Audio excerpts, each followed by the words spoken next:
G30S PKI adalah sebuah peristiwa pemberontakan atau kudeta yang dilakukan oleh anggota Partai Komunis Indonesia atau PKI terhadap Pancasila Sakti.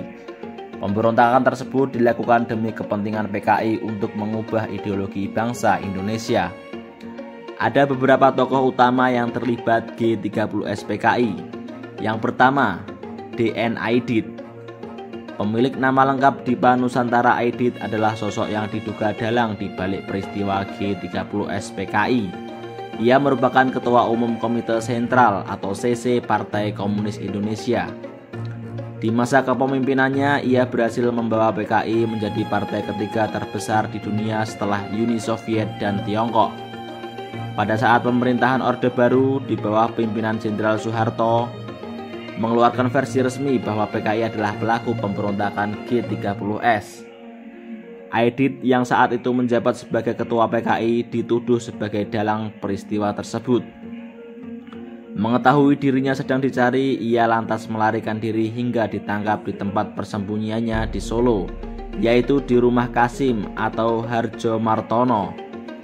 Setelah itu, Aidit dieksekusi oleh beberapa militer di sebuah sumur tua di belakang markas TNI di Boyolali. Yang kedua adalah Syam Kamaruzzaman. Tak hanya Aidit, sosok Syam Kamaruzzaman yang merupakan ketua Biro Khusus PKI juga diduga sebagai dalang dari kudeta dan pembunuhan yang terjadi pada peristiwa G30S PKI. Biro khusus yang ia pimpin merupakan sebuah organisasi rahasia PKI yang bertujuan untuk merancang dan mempersiapkan kudeta. Salah satu strategi yang dilakukan adalah dengan cara menyusup dan mempengaruhi kelompok tentara berhaluan kiri. Setelah peristiwa G30S terjadi, Syam tertangkap di Cimahi, Jawa Barat pada tanggal 9 Maret 1967. Di meja pengadilan, Syam mengakui bahwa ia bergerak di bawah perintah Aidit. Atas pengakuannya tersebut, ia dijatuhi hukuman mati hingga dieksekusi pada tahun 1986. Yang ketiga adalah Letkol Untung Syamsuri. Letnan Kolonel Untung Syamsuri adalah kunci di balik gerakan G30S.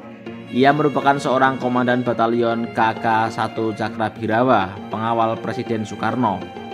Dalam peristiwa G30S, Letkol Untung diduga sebagai penggerak pasukan Cakrabirawa untuk melakukan penculikan dan pembunuhan yang terjadi terhadap 7 jenderal militer.